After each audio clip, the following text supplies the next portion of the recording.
2026 జనవరి 3, 4, 5 తేదీల్లో గుంటూరులో ఆంధ్ర సారస్వత పరిషత్ ఆధ్వర్యంలో జరిగే 3వ ప్రపంచ తెలుగు మహాసభలను జయప్రదం చేయండి.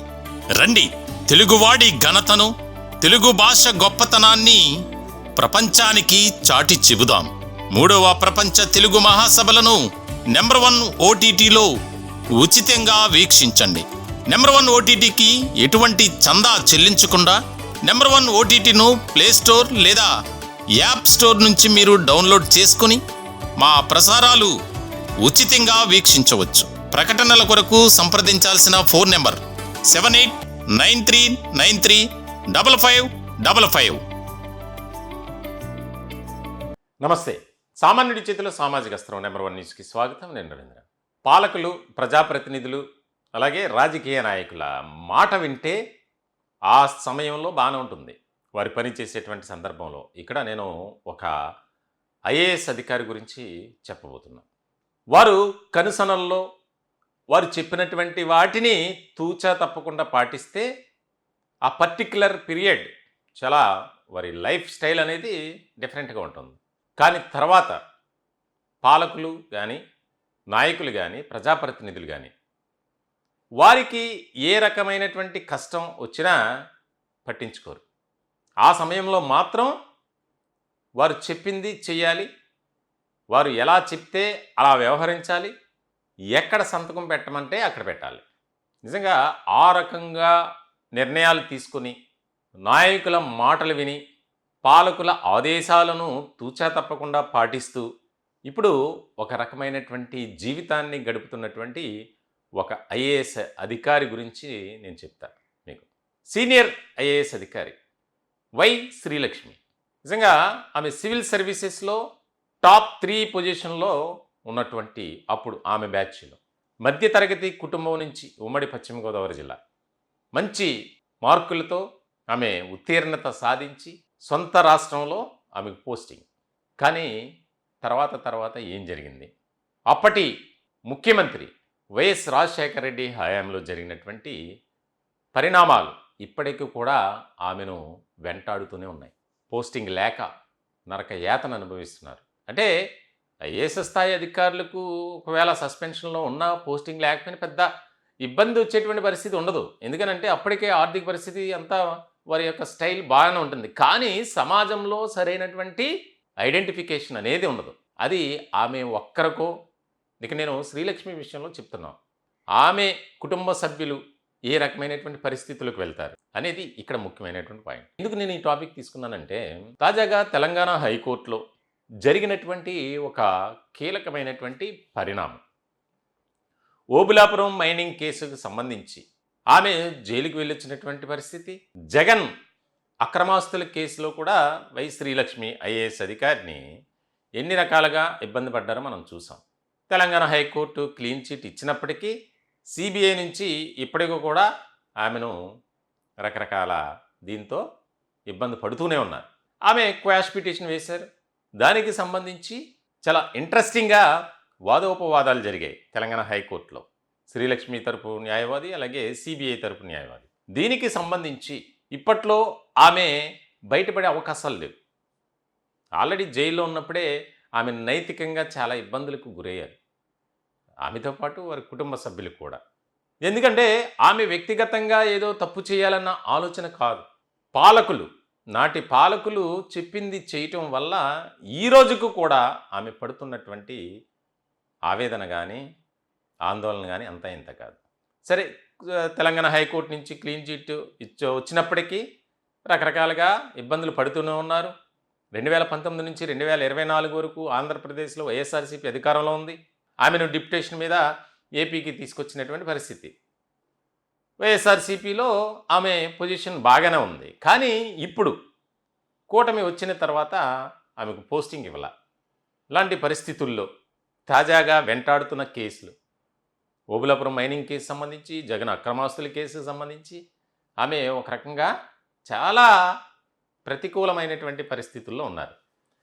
తాజాగా జరిగినటువంటి కోర్టులో ఆమె క్వాష్ పిటిషన్ను ఎక్కడా కూడా పరిగణలోకి తీసుకోవాలి. సిబిఐ మాత్రం ఆమె ఇప్పుడు కూడా ఇదిగో ఇలా చేసింది, తప్పు చేశారు శ్రీలక్ష్మి అని వాదిస్తూనే ఉంది. దానికి సంబంధించి ఒక ప్రధానమైనటువంటి పత్రికలో వచ్చినటువంటి ఆర్టికల్, శ్రీలక్ష్మిపై అభియోగాలకు ఆధారాలున్నాయి, తేలిన అంశంపై మళ్లీ పిటిషన్ చెల్లదు, పెన్నా కేసులో తెలంగాణ హైకోర్టుకు నివేదించిన సిబిఐ. జగన్ అక్రమాస్తుల వ్యవహారంలో భాగంగా వైఎస్ రాజశేఖర రెడ్డి సన్నిహితుడైన ప్రతాపరెడ్డికి చెందిన పెన్నా సిమెంట్స్కు లీజుల మంజూరులో అప్పటి పరిశ్రమల శాఖ కార్యదర్శి వై శ్రీలక్ష్మి అధికార దుర్వినియోగానికి పాల్పడ్డారన్న అభియోగాలకు ఆధారాలున్నాయని సిబిఐ గురువారం తెలంగాణ హైకోర్టుకు నివేదించింది. శ్రీలక్ష్మిపై కేసును కొనసాగించడానికి సిబిఐ అన్ని ఆధారాలను సేకరించిందని తెలిపింది. అంతేకాకుండా గతంలో తేలిన అంశంపై మళ్లీ పిటిషన్ వేయడానికి వీల్లేదని పేర్కొంది. పెన్నా ప్రతాపరెడ్డికి చెందిన పెన్నా సిమెంట్స్ అనంతపురం జిల్లా యాకిడిలో 231 ఎకరాలకి భూ కేటాయింపు, ఉమ్మడి కర్నూలు జిల్లా ప్యాపిలి మండలం కౌలుపల్లిలో 304 హెక్టార్లలో ప్రాస్పెక్టింగ్ లీజు, రంగారెడ్డి జిల్లా తాండూరులో 822.13 ఎకరాల్లో లీజు రెన్యువల్తో పాటు హైదరాబాద్లో పైనీరు హోటళ్ల నిర్మాణాలకు రాయితీల కల్పనలో నిబంధనల ఉల్లంఘన జరిగిందని, ఇందుకు గాను వైఎస్ రాజశేఖర రెడ్డి కుమారుడైన వైఎస్ జగన్మోహన్ రెడ్డికి చెందిన కంపెనీల్లో ప్రతాప్ రెడ్డి 68 కోట్లు పెట్టుబడులు పెట్టినట్లు సిబిఐ కేసు నమోదు చేసిన విషయం విదితమే. ఇందులో నిందితురాలిగా ఉన్న అప్పటి పరిశ్రమల శాఖ కార్యదర్శి వై శ్రీలక్ష్మి తనపై కేసును కొట్టివేయాలంటూ పిటిషన్ దాఖలు చేశారు. ఈ పిటిషన్పై జస్టిస్ జూకంటి అనిల్ కుమార్ గురువారం విచారణ చేపట్టారు. సిబిఐ ప్రత్యేక న్యాయవాది శ్రీనివాస్ కపాటియా వాదనలను వినిపిస్తూ అభియోగ పత్రాన్ని కాగ్నిజెన్స్ తీసుకుంటూ సిబిఐ కోర్టు ఉత్తర్వులను సవాల్ చేస్తూ శ్రీలక్ష్మి గతంలోనే పిటిషన్ దాఖలు చేశారని తెలిపారు. ఇరుపక్షాల వాదనలు పూర్తయి తీర్పును రిజర్వ్ అయిన తర్వాత ఉపసంహరించుకున్నారు. ఇలా దీనికి సంబంధించి అంటే చాలా క్లియర్ కట్గా సిబిఐ దగ్గర ఉన్నటువంటి ఆధారాలు ఏవైతే ఉన్నాయో వాటిని మళ్ళీ తెలంగాణ హైకోర్టుకి సబ్మిట్ చేశారు. అధికారాన్ని అడ్డుపెట్టుకుని అధికార దుర్వినియోగానికి పాల్పడ్డారు అప్పటి పాలకులతో చేతులు కలిపి అనేది ప్రధానమైనటువంటి అభియోగం. ఇప్పటికీ కూడా ఆమె రకరకాల ఇబ్బందులు పడుతున్నారు. ఇది ఒక్కటే కాదు, అనేక రకాల కేసులు. అంటే అప్పుడు కీలకమైనటువంటి అధికారిగా ఉండి పాలకులు చెప్పినట్లు వింటూ దానికి సంబంధించి అధికార దుర్వినియోగానికి పాల్పడ్డారు. ఇక్కడ చూడండి, అంటే పాలకులు ఇక్కడ వన్ సైడ్ అనేది చూడకూడదు. మనం నాణ్యానికి రెండు వైపులా అనేది ఇక్కడ కూడా వర్తిస్తుందిగా. ఇప్పుడు పాలకులు చేయించారు, వారు చెప్పినట్టు అధికారులు విన్నారు, మరి వారిని కూడా అదే విధంగా చూడాలి.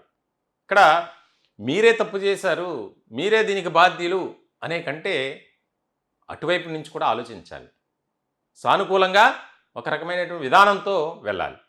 మన 2 తెలుగు రాష్ట్రాల్లో ఇటువంటి ఇన్సిడెంట్ చాలా ఎక్కువ జరుగుతాయి.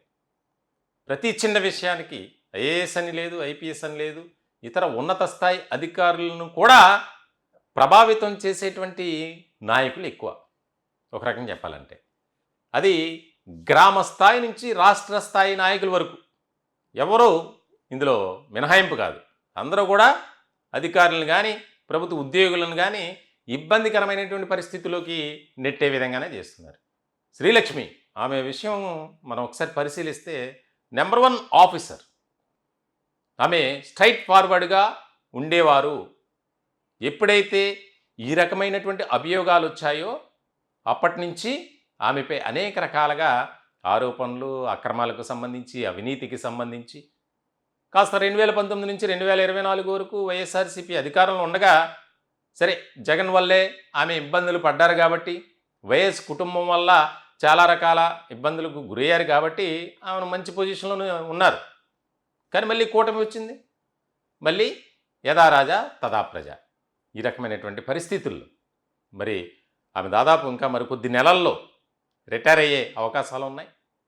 దీనికి సంబంధించి కోర్టు ఏమైనా కనుకరిస్తుందా, లేదా శ్రీలక్ష్మి క్వాష్ పిటిషన్ వేశారు కాబట్టి దాన్ని కాస్త సానుకూలంగా స్పందించి ఆమె అభ్యర్థనను పరిగణలోకి తీసుకొని ఈ కేసు నుంచి ఆమెకు కాస్త ఉపశమనం కలిగే విధంగా చేస్తుందా అనేది చాలా కీలకమైనటువంటి అంశంగా ఉంది. శ్రీలక్ష్మి అనుచరులు కానీ దానికి సంబంధించి అధికార వర్గాల్లో అయితే ఒక చర్చ జరుగుతుంది.